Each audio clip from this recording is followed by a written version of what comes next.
Welcome everyone and good afternoon. Thanks for joining us for today's virtual Small Biz Matters program. We're so glad that you're here. I'm Casey Schrade. I'm the Director of Member Engagement and Programs for the partnership. We hope you all are well and safe. We know that many people are returning to work this week, so do hope that you're all doing well as your families. As we all navigate the new normal, we're here for you. We hope we're bringing you timely information and digital resources. There's a lot that we've been trying to share with everyone, so we hope that this gives you the ammo that you need to return to the workforce quickly. Do want to share a few overview of a few quick things this afternoon. We've got BRGs coming up, and we've got our signature sponsors. All of our business resource groups and councils and programming that we're offering you virtually right now are supported through our signature sponsors so that we can bring as much to you complimentary as possible. So our BRGs are our 9 gathering groups for the partnership, everything from business development, where we're doing lots of networking right now, to women's programming, to young professionals, lots of great opportunities. And today we'll focus on small business. We do have a lot of digital resources for you. On the next slide, you'll see a healthy, robust resources for you on the COVID-19 website for the partnership. This has all of our digital programs, our past webinars. It has our WorkSafe company program. It has all of our toolkits. It also has the opportunity for you to look at the podcast. There's so many things here. So if you need to pause for a second, screenshot this. This is a great piece of homework to go navigate that site after we complete the webinar today. I would also encourage you, that final bullet point is the LinkedIn group. Would encourage you to join the partnership's LinkedIn group, if you have not done so already. This is a chance for you to connect with other members. You can share what resources you have right now, especially if you have PPE or cleaning supplies. That's a direct need we're trying to connect members with. But this is your chance to share products and services and share needs right now. So definitely join that group. That's the place to share those resources. And then we also have a quick reminder on the next slide about how to access the directory. This is a great gentle reminder. If you go to the top of the website and you click membership, a drop down will appear, and then you can click directory. This helps you sort, I believe, by industry and all kinds of different ways that you can sort. But it'll pop up some contact information for the main contacts of each of our member companies. So that's a chance for you to try to drill down and get to the contacts that you need right now from our over 1,000 member companies. So definitely check that out if you have not already. I wanted to share a brief agenda for today's program. We have 3 fantastic speakers for you, and then we'll have a brief Q&A at the end. So you'll want to definitely be thinking of questions during their presentations and dropping those into the Q&A box. So that brings me to a few quick housekeeping items. We will have a Q&A box today. Again, that's for your questions for our speakers. We'll try to answer as many of them live as possible. We also have a chat box. This is the great place where we want you to try to let us know you're here. So drop your information in there. Let us know your name, company, contact info if you'd like to have other members reach out to you. I know we're not there to network and shake hands right now, but that's kind of like a virtual handshake. So definitely drop your info there. And then just as a gentle reminder, your audio and video will be inaccessible today during the webinar, but you will be able to see and hear from our speakers. So don't worry, but the Q&A and chat will be available. So that's where we want to know that you're here. So drop us a line. Today's program, as well as several other small business programs this week and next week, are brought to you by Comcast Business. So we want to take a quick moment to hear from our sponsor, and we're going to hear from Andrew Foxwell, who is with Comcast Business. So I'll turn it over to you, Andrew. Hey, good morning. Thank you, Casey. Really appreciate it. Glad to be here and glad to be a part of this. I think this is a great program. I love what y'all are doing. You know, at Comcast Business, we really believe that small businesses represent the heart of our community. And so when small businesses thrive, we all do. And so at Comcast, we aim to keep small businesses working and connected, even in these uncertain times. And so we've enhanced our safety and reliability measures to protect the health of our customers and employees while we continue to provide the best service possible. And so we can go to the next slide. You know, when we focus in on providing a healthy workforce, you know, Comcast is focused on following all the, you know, ever-changing public health guidelines and latest guidance from the CDC. Really major driving force for us is maintaining network reliability. Now, our network has the capacity to handle spikes and shifts in usage patterns. We continue to test, monitor, and enhance our network to ensure our customers continue to have the best possible experience using our services. You know, we want to ensure accessibility. So our network operation centers, they're staffed 24/7 for network performance and reliability. And then we want to make sure that we facilitate schedule changes. So to minimize risk to our customers' employees and to our team, we can schedule service appointments during non-peak hours with the goal of minimizing contact as much as possible between our technicians and the end user. And so for the next slide,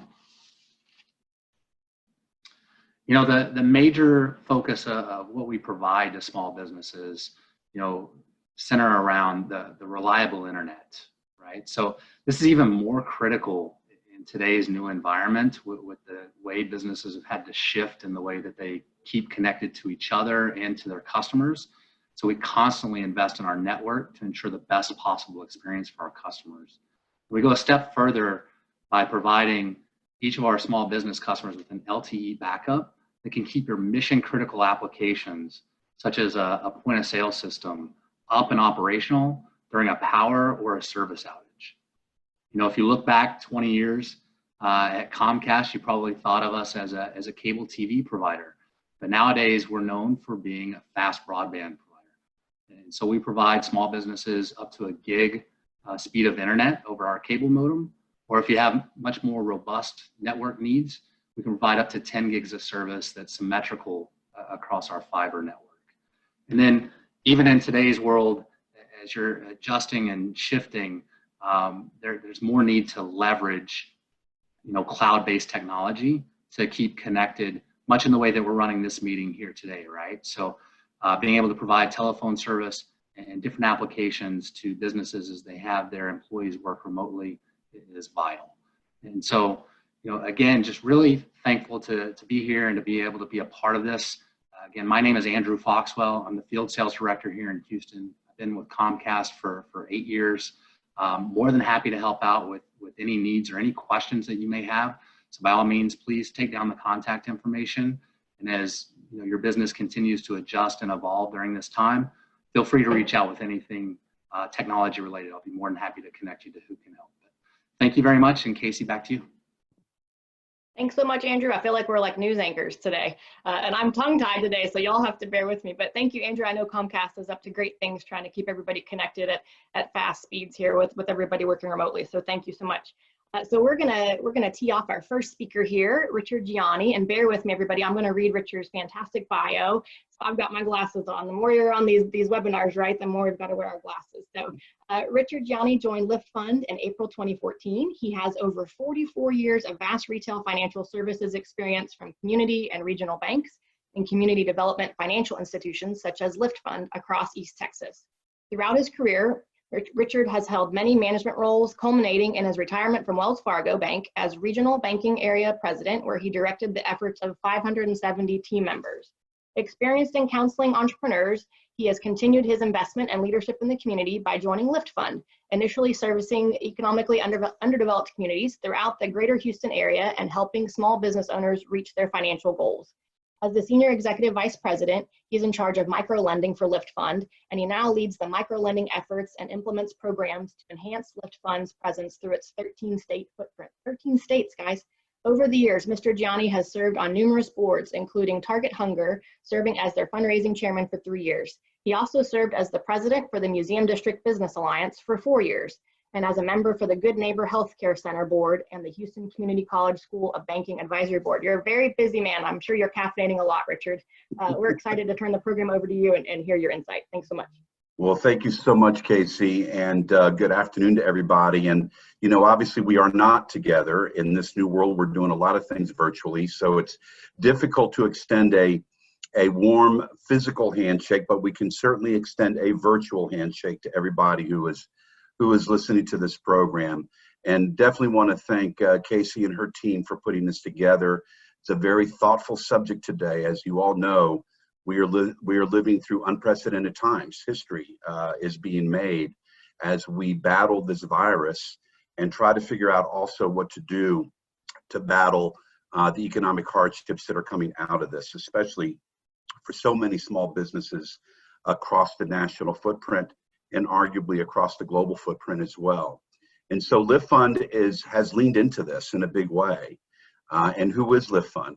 We are a 26-year-old community development financial institution, and our focus is on the small business. We want to make sure that small businesses who do not have access to conventional financing, conventional resources, education programs for small business entrepreneurs, have that access through institutions like LiftFund, and that is what we are providing. And since COVID erupted, we have been leaning into this in a big way, supporting small businesses with loans and business support and education across our 13-state footprint. The businesses that we have been supporting are very diverse, ranging 80% minority-owned businesses, 8% veteran-owned businesses, and 42% women-owned businesses. Next slide.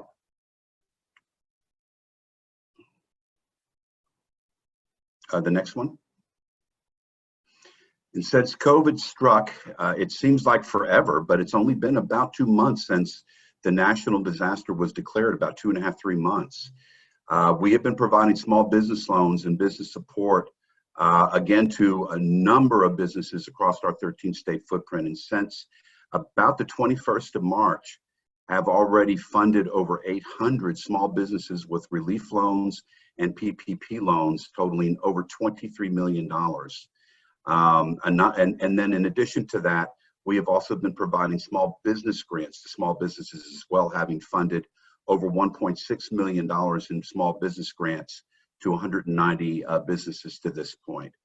Our support is the result of multiple partnerships to make this happen, ranging from partnerships from Bexar County to El Paso, the city, and El Paso, the county, Corpus Christi, the Port of Corpus Christi, just to name a few.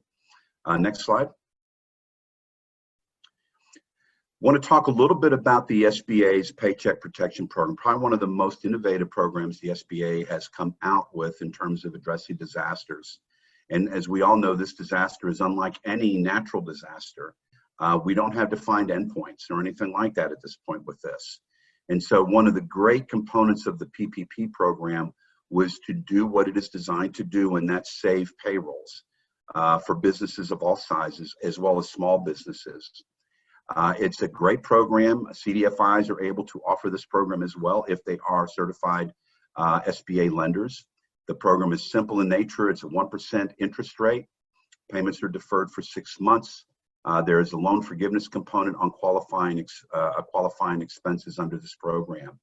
And to date, LiftFund has provided over $4 million in PPP loans alone in the Houston area. And our average loan amount is less than it's about $33,000. We have been focusing on very, very small businesses. Our smallest PPP loan was about $1,000, and our highest PPP loan was just north of $100,000. So our focus has been on the smaller businesses, and across the footprint for LiftFund, we've already generated in excess of $18 million in PPP loans as well. Next slide. We are also offering a COVID loan program.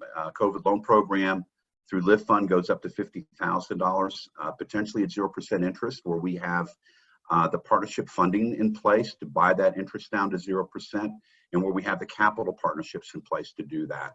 A moment ago, I listed some of the partnerships that we've already engaged in to deliver this kind of relief funding throughout Texas and now into New Mexico as well.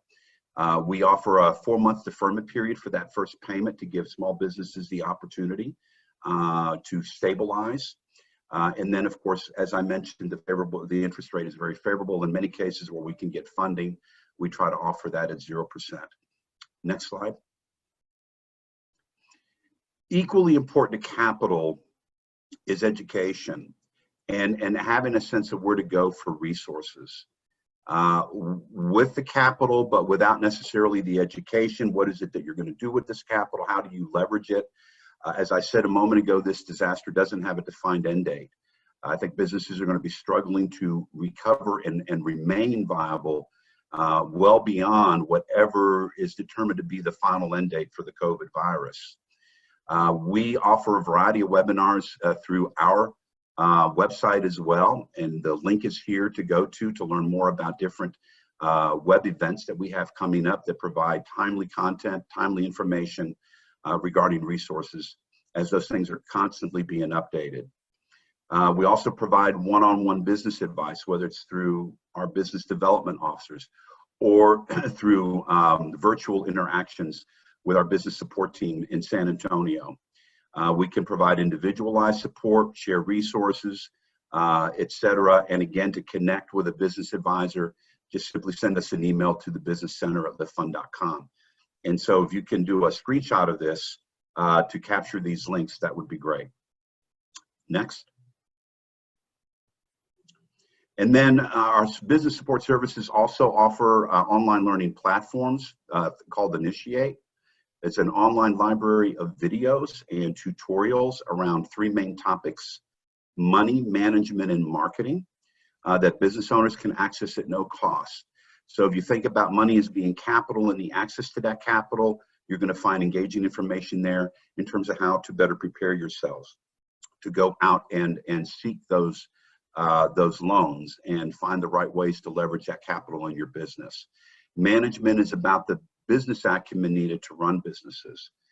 Make sure you're making the right strategic decisions. How are you leveraging marketing, technology, etc., to grow your business effectively or to navigate through these particularly turbulent times that we find ourselves in. And then certainly marketing is the access to opportunity out there.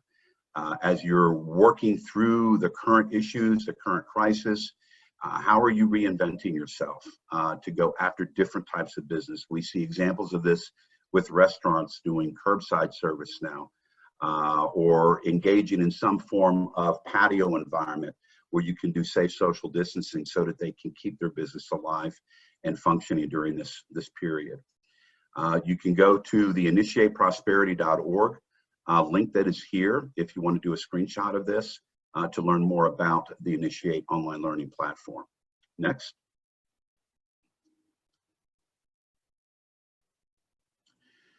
So as we think about the way forward, the need now is greater than ever before for the right resources, capital in the right measured ways, etc. We are looking arduously in terms of seeking partnerships to help us do more at LiftFund to serve more businesses. As I mentioned a moment ago, the dollar amount of loans and the number of businesses that we serve does not happen in a void. This is made possible through amazing partnerships with both municipalities, county level organizations, governments, community partners, etc., to make this work happen. We're very proud of the work our team here at LiftFund is doing, and we're very proud of the various partners with whom we engage to make this work possible as well, both financially and through other resources. We're always out there advocating for small business support, both at the local and national level. We have an active voice in various organizations that support the work CDFIs do across the national footprint. And certainly in sharing in the journey, we know small businesses are trying their very best to navigate through these uncertain times. And we are here to help. And we do that, as I said a moment ago, in conjunction with many other amazing partnerships. Businesses should never wake up and feel like they're in this alone, because you're not.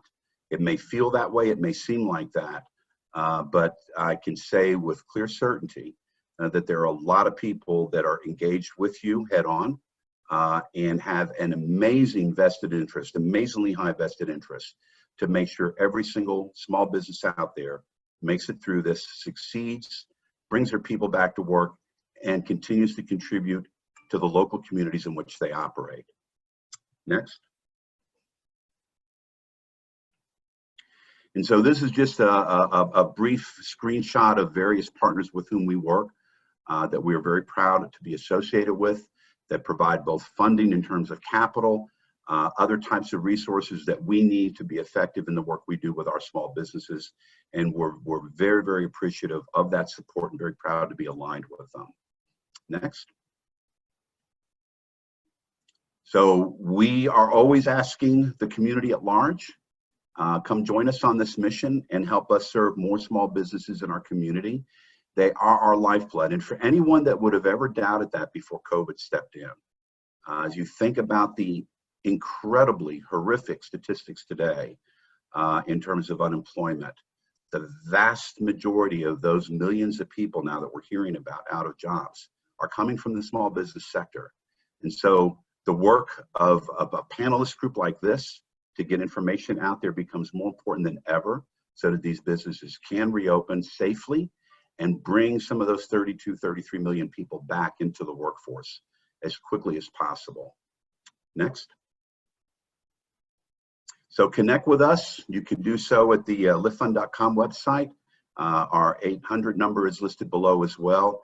And Casey, I'm going to turn it over to you. Thank you so much for having us on the program.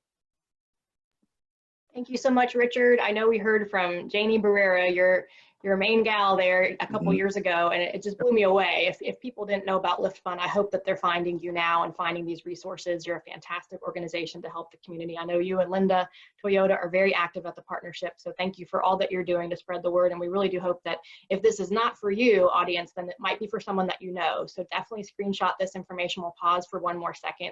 This would be great to share with your clients or your contacts. People are looking for resources. So thank you again, Richard.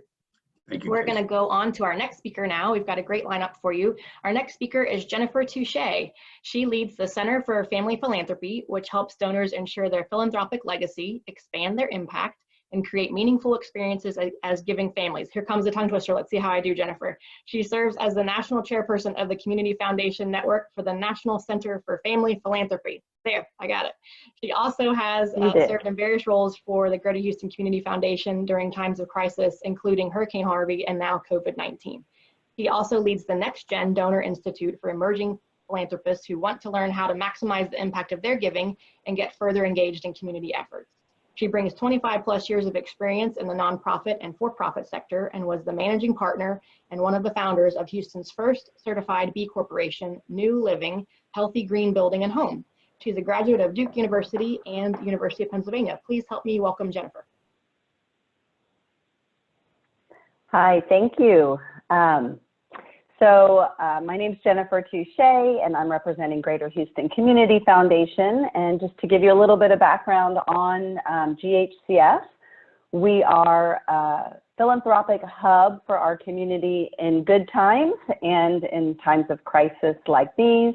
So we really have the opportunity and responsibility to connect with people and organizations across many, many different sectors, all who are really focused on one thing, and that is improving our community, and in the case of COVID-19, of course, responding to our community crisis and helping us recover. So we have been around 25 years, although there are community foundations all over the country, and community foundations are over 100 years old.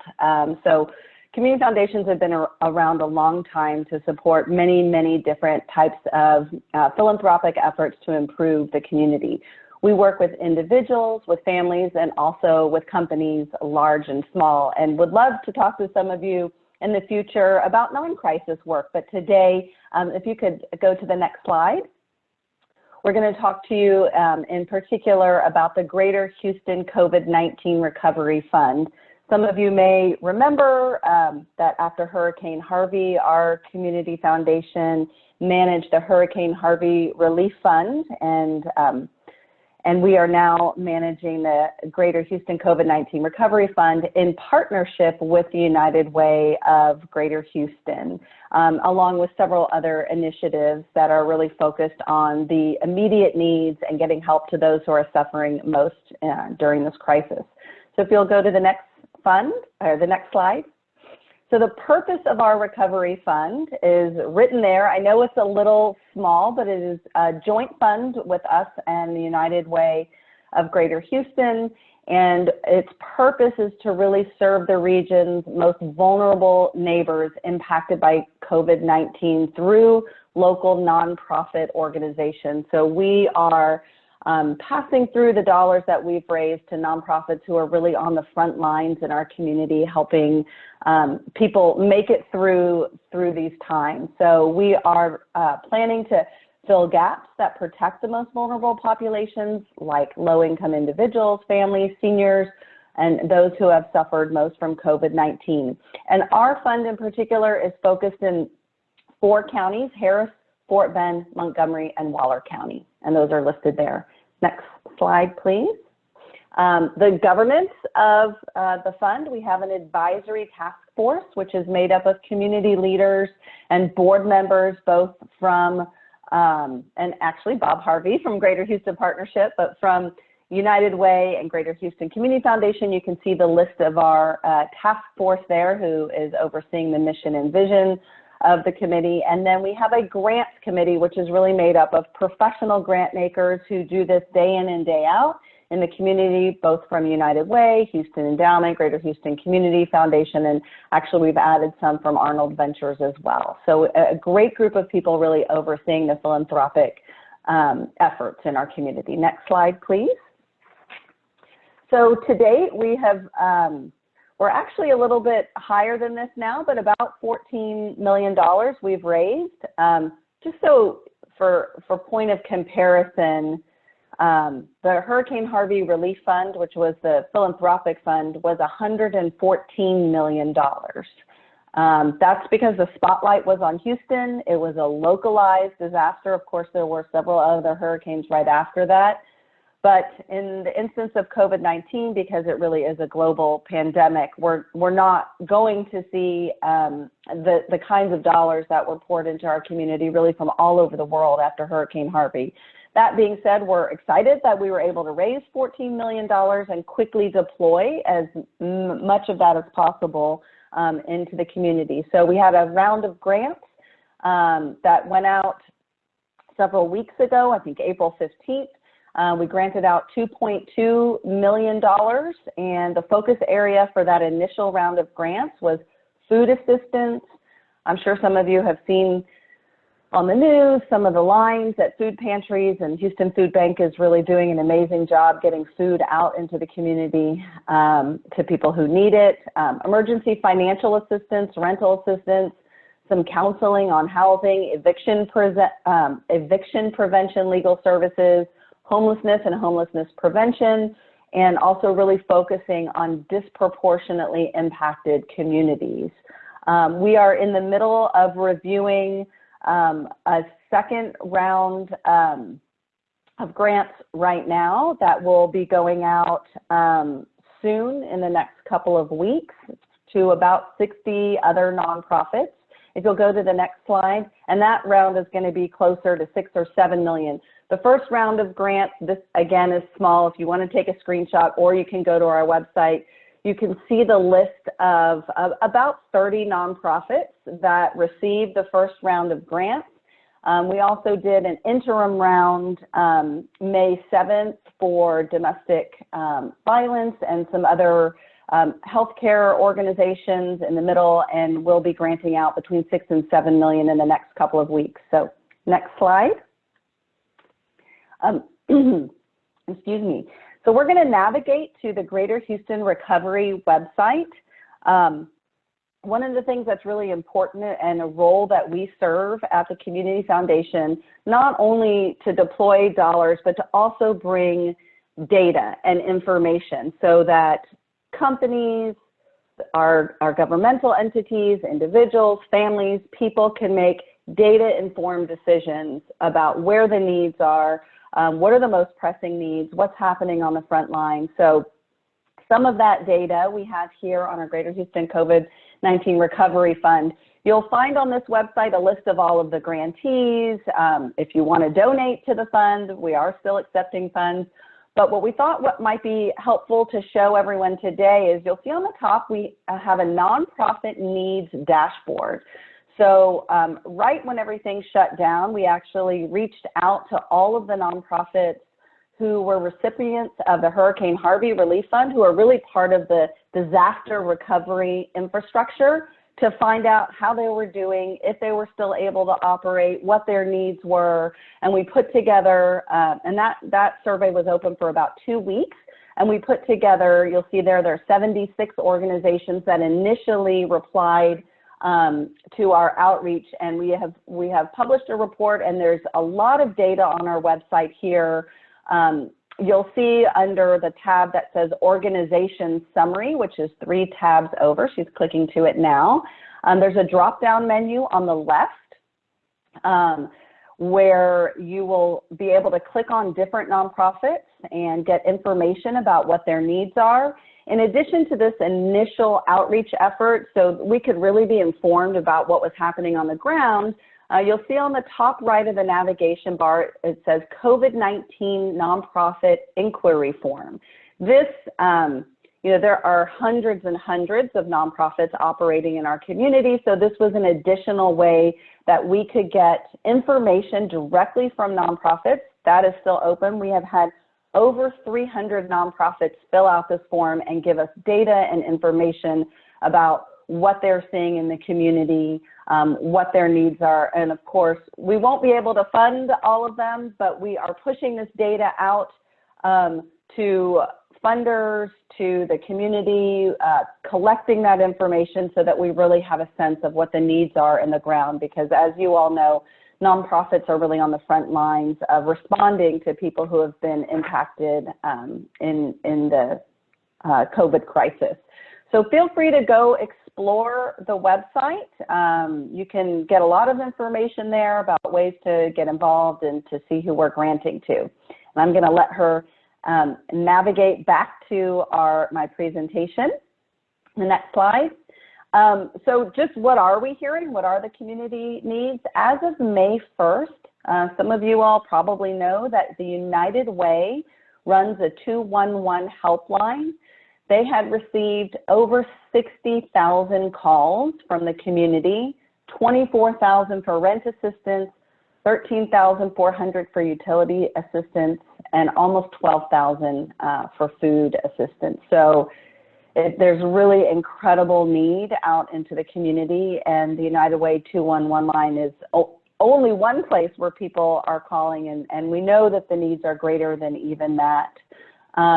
There was a community impact survey that is also on our website called the Gulf Coast Community Survey. We had over 3,000 individuals in the 4-county area fill that out. They were requesting assistance, again, for financial assistance, utility, and in this instance, Wi-Fi and tech support. I think you all know about the unemployment crisis that we are in and is growing, and just claims for the Texas Gulf Coast. There were 200, and when we made this slide about a week ago, 286,000 had applied and 213,000 were deemed eligible. But this is probably an underestimate for our area because the system has really been kind of overwhelmed with claims. There are also some limitations to the CARES Act for people who are not getting relief, are not getting assistance, probably will not get assistance in our fund.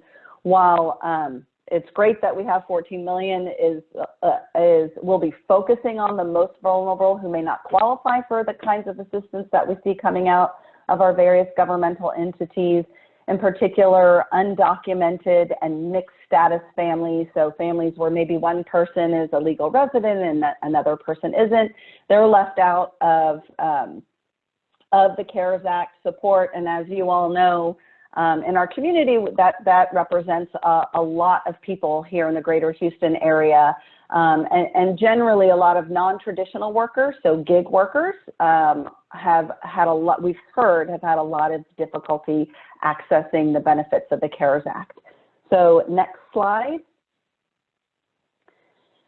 So it's very important to remember, and we pulled this from our Understanding Houston website, and I encourage all of you to take a screenshot of this and remember understandinghouston.org. That's an initiative that we launched back in November before the pandemic, which is really an indicators project tracking 200 key community indicators that really show us how we're doing as a community. And we partnered with the Kinder Institute for Urban Research as our research partner to really pull together data. And so we pulled this slide just to help people understand the state of our community before COVID and some of the economic insecurity that our community was experiencing. And I don't know if this would be news to people on this call or something that you've been aware of, but many people in our region were struggling economically before this. You'll see 1 in 4 working families struggled, this is before COVID, with basic needs. Together, with those living in poverty, that represents about 40% of total households that do not have economic security. So you'll see on the top there, there's a little line that says 20, in a blue box that says 20% of total households are what they call ALICE, which is asset limited, income constrained, and employed. So these are people who are working full-time, many times multiple jobs, who are still having trouble making ends meet. And the United Way is really tracking that, and that those are those ALICE families that are in our community. So just another statistic that isn't on this slide to help people understand the scope of the problem even before COVID is 350,000 children were living with food insecurity, so that's 1 in 5 households. So that is why, as you can see with our COVID relief fund, that we've really focused on those basic needs, helping ensure people can make rent, can eat, and kind of keep their families together. I think that's all the slides I have related to the COVID recovery information. So the information is there for how to reach us. We do have a designated COVID response at ghcf.org email address that you can use to find out questions.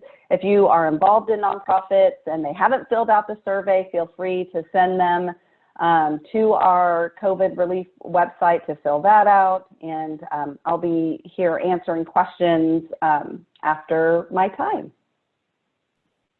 Thanks so much, Jennifer. We appreciate you. I know yesterday at the Kinder Institute's luncheon, they shared that even just having $400 for emergency situations would really, catapult some people into a very dire situation. So your data really hits home right now for people who were already in that situation before the pandemic. So thank you for sharing. So we're gonna move on to our next speaker now. We're gonna have, okay, I gotta practice. It's Jovan Vojvodic. He's the managing director at NextSeed Securities. He has over 25 years investment banking experience and spent most of his career prior to NextSeed at Morgan Stanley in New York. Mr. Vojvodic, I have to practice, I know you told me, has an MBA from the University of Chicago and an undergraduate degree from Lehigh University in Pennsylvania. He currently resides in Houston, Texas. So glad you made it here from New York. We're glad to have you today and to share with us. Thanks so much. Thanks, Casey, I appreciate it. I have a few slides. The material is a little bit dense, but what I will say before I start is that anything that I'm going to talk about, any slides that I'm going to show, all the information can be found at www.nextseed.com. And what I really wanted to do was talk for a couple of minutes today about NextSeed, but more importantly, talk about an initiative that we've rolled out in light of the COVID epidemic to help small businesses get through the crisis. So on this slide, we talk about NextSeed and our mission. So NextSeed was founded about 6 years ago, and the idea was basically to democratize finance, to basically allow small investors to have access to private transactions via the crowdfunding mechanism that the SEC had rolled out in 2016. NextSeed actually did the first Texas crowdfunding transaction in 2015, and it did the first national crowdfunding transaction in 2016. So we've been at this for a while and really been involved from the very beginning. Next slide, please. So in addition to being a crowdfunding platform, in 2019, NextSeed launched its SEC registered broker-dealer, which means that in addition to being able to do crowdfunding transactions, we can also do private placements and raise capital via securities offerings through Regulation D, or what people also know as traditional private placements. Basically, our platform, this is a quick overview of kind of the types of transactions we've worked on. Our general transaction size or offering size is between $100,000 and $5 million. For the most part, we've been largely involved in a lot of business to consumer or B2C companies issuances. So hospitality, food and beverage, consumer packaged goods, health and wellness. You know, one of the things that we do when we put a transaction on our platform is we basically try to create a branding and marketing event around the investment opportunity. So what happens basically is that when we launch a transaction, you know, the goal is not only to raise capital for the issuing company, but also to get the word out about the company. And so that really lends itself well to folks who have a B2C type of component to them. From the investor perspective, folks can invest in our transactions with as little as $100 investment size. Our average investment size on the platform is about $1,500. I think I mentioned our average deal size is kind of 100,000 to 5 million. Interestingly, if we look back on our transactions historically, we've raised about $15 million over 60 offerings or so. And 75% of those have actually been for women and minority-owned enterprises. And that's not because we have an explicit, underwriting criteria that says that we give preference per se to women and minority-owned businesses.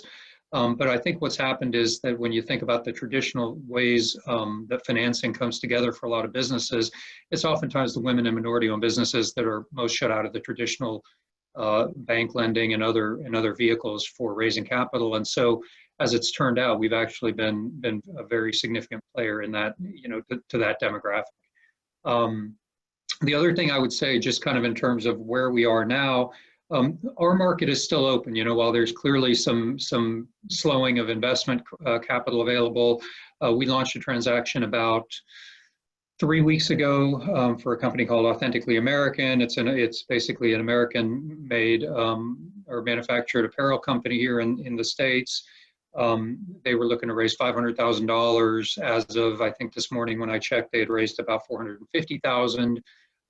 And we had raised something on the order of $200,000 or $250,000 within the first 3 or 4 days of launching the transaction on our platform. So that is just to say at a high level that our investors and our business continues to move along, notwithstanding what's going on obviously in the COVID world, in the broader financial markets generally. Next slide, please.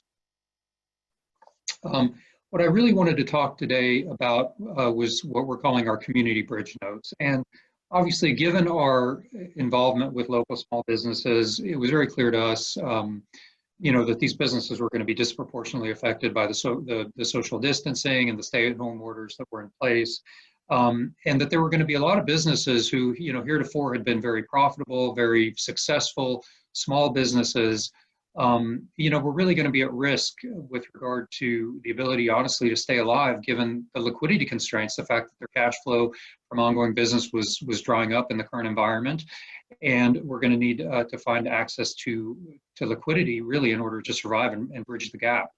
Obviously, the U.S. government has done unprecedented things in regard to community support, PPP and other EIPL and other initiatives. But our view was that that may not be enough, and our view, honestly, was also that, especially some of the smaller businesses, that money may not actually trickle down to them. And honestly, empirically, that's the data we've been seeing, is that while there's been a lot of money thrown at small business, notionally, there's a lot of folks who just got frozen out of the process. And so what we really wanted to do was find some mechanism to basically create some opportunity to raise liquidity and bridge these small businesses and local businesses, through the gap until the world opened up again. At the same time, given the nature of what we do, we're aware that there's a tremendous latent desire from customers, from existing investors in these small businesses, from neighbors to want to help and to want to do something to support local businesses in their communities. And so, what we did is we basically structured what we're calling, again, the community bridge note, and I'll talk a little bit more about that here in the next couple of slides. But this is really our answer, or one of the solutions that we've rolled out for the current crisis. Next slide, please. So what is the community bridge note? It's basically designed to be a vehicle for small businesses to access working capital. And this is really meant to be for existing established businesses, again, who, in the absence of COVID-19, were doing well, found themselves with cash flow that was drying up because they had to shut down, or nobody was coming in the store or the restaurant or whatever, and they need some liquidity to bridge the gap. As I'll talk about on the next slide, this is a debt security, and it's designed to give some flexibility to businesses while offering the investors or their supporters a potential for modest returns.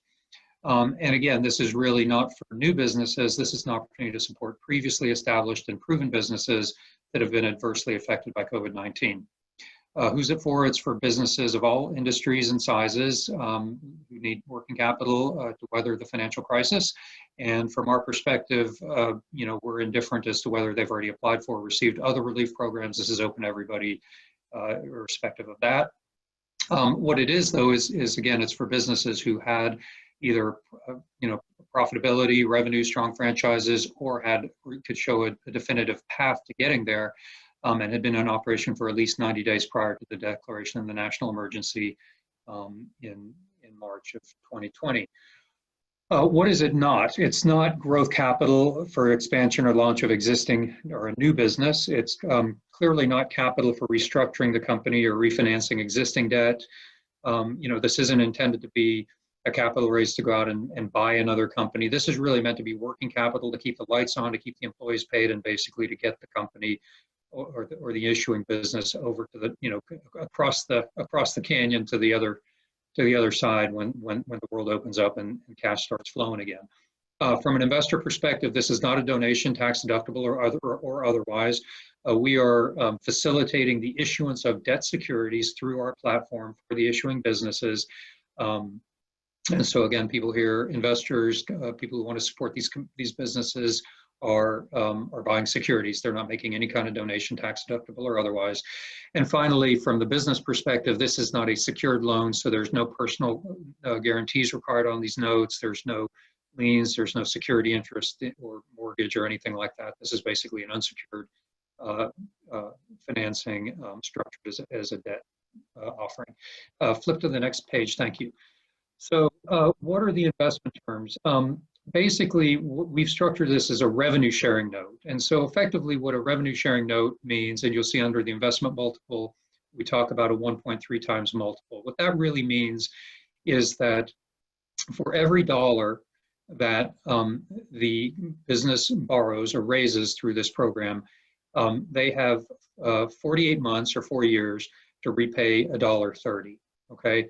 And the way that the mechanism by which the investor gets back their $1.30 over that 4-year period is that the business agrees up front that they're going to pay a certain percentage of their monthly revenue back to the investor. And the NextSeed underwriting team, with the information that the business provides to us, basically will discuss with the business and assess what is the appropriate percentage that the business needs to share on a monthly basis of their projected revenue over the next 4 years in order to reasonably ensure that the investor will be paid back their $1.30 borrowed over the next 4 years. Now, what we also want to do is we want to encourage businesses to repay these notes back early. Again, the idea here really is to bridge the gap. It's not meant to be permanent financing to the extent that, or semi-permanent financing to the extent it doesn't have to be. So what we have, if you see under the investment multiple grid, an early payment provision, which says that if the note is paid back within 12 months, the repayment amount or the investment multiple that needs to be paid back is only 1.1 times. And if it's paid back within 24 months or 2 years, that multiple goes to 1.2 down from 1.3. The other important thing to note here is that we are offering a grace period on these notes the way they're structured, which means that while we're open for business and looking at today, payments actually in the 4-year period doesn't start until February of 2021. And so obviously the maturity is basically 48 months or 4 years starting February 2021. So the idea is, you can apply today, raise the capital, in the next, handful of weeks, but the monthly payments and the clock doesn't start ticking on the 4-year period until February. Finally, the other thing to note is that while I mentioned before, generally our transactions are structured and offered to be between $100,000 and $5 million. We've actually lowered our minimum amount for these community bridge notes to a $10,000 minimum, which means basically that if someone wants to raise capital on our platform, once they've hit that $10,000 minimum, if they want to at that point close the transaction and issue only $10,000 of securities, they're free to do so. Obviously, they can leave the transaction open and try to raise more. There is going to be, of course, in every case, a maximum amount that we would allow any one issuer to raise on our platform, and that's going to be a function, obviously, of the underwriting assessment that we do on the company and how much debt we think they can support and service over the course of the next 4 years in order to pay that back, that $1.30 for every dollar borrowed. Next slide, please. Okay, finally, this is just kind of talks a little bit about the application process. What we've really tried to do is streamline this so that we can really turn around and answer and honestly get transactions launched for potential issuers within, call it a 10-day period. Everything that needs to be done from an issuer can be done by going to www.nextseed.com. We have a secure website link there where basically people can go put in some basic pre-qualifying information. There are certain things that are going to be needed. Issuers are going to need to pass a criminal background check. They can't have filed for bankruptcy in the last 3 years. Clearly, we're going to look primarily at 2019 financial statements, so kind of pre-COVID 2019 to see, what was the company's financial viability, and that's going to be largely the basis upon which we make our assessment in terms of how much debt or community bridge note the company can support on a going forward basis and what the maximum offering size could be. But basically, the idea here is that if someone goes to our website, uploads some information on a secure basis, within a day or two, we can turn around an answer with regard to whether or not it's something that qualifies for an offering on the NextSeed platform. Our goal is basically then to do the legal diligence and to kind of do the website preparation to launch the transaction on the platform so that within 10 days of kind of getting the application, we can have the transaction up and ready to go. We actually just got some applications last week and we're looking to launch those early next week. So there should be the first one of these community bridge notes that you'll see on our platform here in the next week or so. And then the final thing that I'm going to say is that the SEC has actually been a little bit helpful with regard to changing some of their rules, at least on a temporary basis for crowdfunding transactions. It used to be that in a crowdfunding transaction, if you were raising more than $107,000, you had to get reviewed financial statements from a CPA in order to qualify for the SEC crowdfunding exemption. That has been raised to $250,000 now.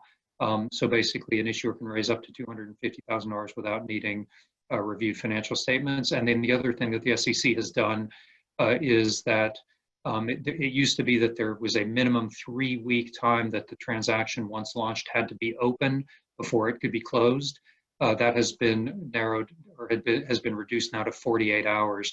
So in other words, if a transaction were to launch and the amount that was sought was met, let's just pretend within the first 24 hours, then from a regulatory perspective, instead of having to wait the full 21 days, the transaction could actually start closing 48 hours later. Obviously, there's some, there's some other kind of closing time frame that goes into account there over and beyond the 48-hour regulatory period, but that drastically reduces the time frame to getting the actual funding in the door. So I know I went through that pretty quickly. I want to be sensitive to time. If there's any questions, obviously, all this information can be found on the NextSeed website. And again, Casey and team, thank you so much for allowing us to present today. Thank you. Thank you so much. So they apply at your nextseed.com website, right? I think that if you're like me, you probably screenshotted the previous slide and you're thinking of your company or other companies that you can share that with. So that's correct. So thank you. Okay. So we are going to open up the floor. We have a few minutes for some questions, for some Q&A. So if my speakers can all get ready here, we will open up the Q&A. There is one from the audience. It says on the LiftFund website, so this will be for you, Richard.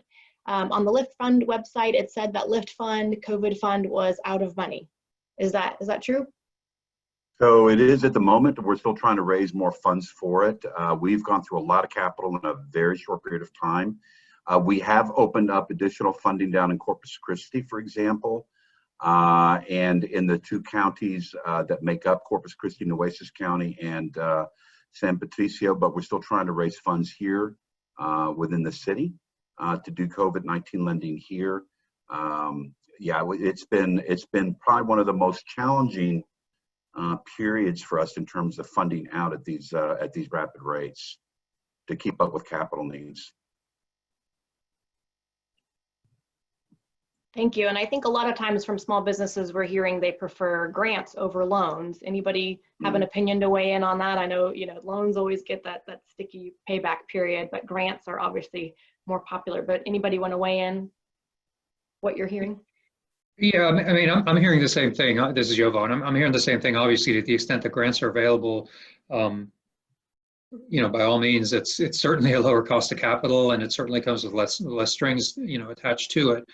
I will say that having lived through the dot-com bubble bust of 2000, and of course the Wall Street meltdown in 2008, liquidity is at a premium right now. And basically for most small businesses, I think that the clearest imperative is to survive until things reopen and until obviously the world normalizes. And so what we're encouraging our clients to do is to say, if you can get grants, if you can get government assistance, absolutely do it. You'd be insane not to. Having said that, our strong advice to everybody is you really shouldn't be leaving any stone unturned in regard to, looking for sources of liquidity and ways to basically figure out a way to live to fight another day.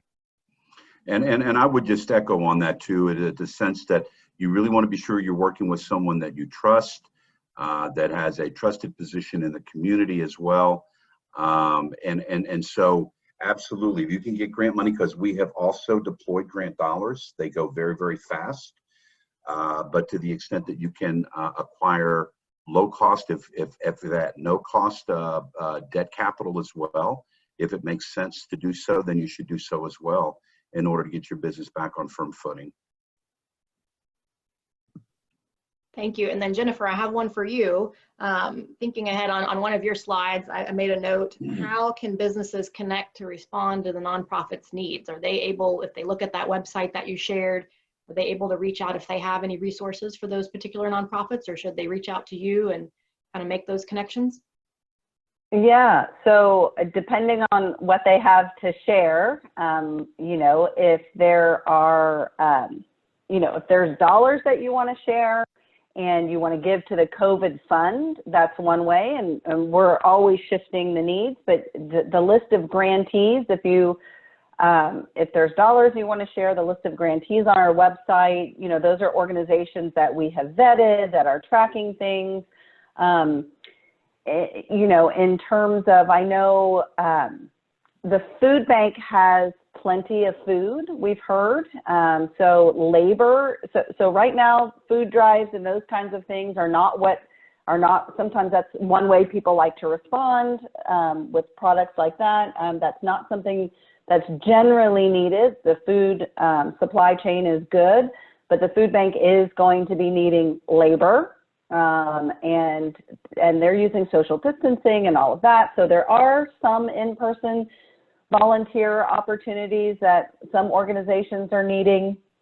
If, another big effort, there's a campaign going, I think it's called Masks for All, and I think the city is trying to distribute 1 million reusable masks. Right now, some of the pantries and organizations that are distributing masks are distributing the disposable ones, which is great, but long term, if we're going to be wearing masks long term, there are some efforts around masks and donating materials for that, good quality materials to do that. So I don't know if that answers your question, but there are lots of ways that company, and again, there could be technology. If your company has technology that you want to share or other ways that you want to get involved, of course, either contacting the nonprofits directly, or you could try our COVID response email. And if there's something you're trying to figure out how to deploy, we might be able to help you do that. Wonderful, thank you. I know some are blessed to have money, others are blessed to have the ability to dive in and help. So I'm thinking about all of our companies that I know have volunteer teams that they can deploy if they're allowed to be out in the community right now. So hopefully some of our members are able to help go volunteer. One quick question, I think between Jennifer and Richard, you both mentioned about having community partners. What would make an ideal partner? In a couple quick words, what would be an ideal community partner for you, for anybody on the line? So I'll just weigh in. My goodness, yeah, I'd have to use a lot of words, but I'll honor a couple. Trusted, a sense of shared vision, obviously the overall good of the community, ability to work well together and complement what each organization is attempting to do. Those are the best types of partnerships that I can envision, the most effective, and they do the most good. Jennifer, you want to weigh in? I think you mentioned community partnerships as well. Yeah, so I think community partnerships in kind of where our efforts are turning to those who are most vulnerable in our community are going to be community-based organizations. Some of them may be very large, some of them may be small, but those community-based organizations are great partners because they know what's happening on the ground and how to get assistance to people who need help. And, there are, whether it's helping them with their businesses, I mean, there's another organization called Grameen Bank, Grameen America, that's doing microloans to very small businesses. They're a great community partner. They've got about 1,300 women who have salons and are in the cleaning business, and they're having weekly Zoom calls with them. And while they're helping them with their business, they're also connecting them to resources. So helping to connect people to resources are great community partners. I do see a question from Alan. I don't know if you want me to address that regarding. No, we're close on time, so we may have to. Yeah. Oh, yeah. Pause. Let's hang tight, and Alan will try to text you a response while we do our wrap-up remarks, if that's okay, because I do think we covered some of it about nonprofits are eligible for some of these programs, but I'll lean on you guys if you know if religious institutions are or not. Lauren, if we can pull up the last couple slides, hang with us. We have, if we can stay with us for one more minute, everybody, we're gonna pop up a quick poll as well as some upcoming events to share. So another box might pop up on your screen with a poll, so let us know how we're doing so we can continue to bring you great content.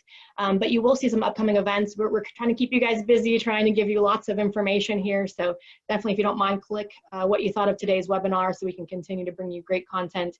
But you'll see tomorrow we have Member 101. If you're like me, I'm perpetually on Tuesday, so tomorrow will be Wednesday, and that'll be Member 101. Great chance to learn about the partnerships benefits. If you have new people on your team that are trying to get plugged in, send them there to learn about what the partnership has and how to get involved. And then also we have a great presentation from Metro tomorrow about reopening Houston and public transportation.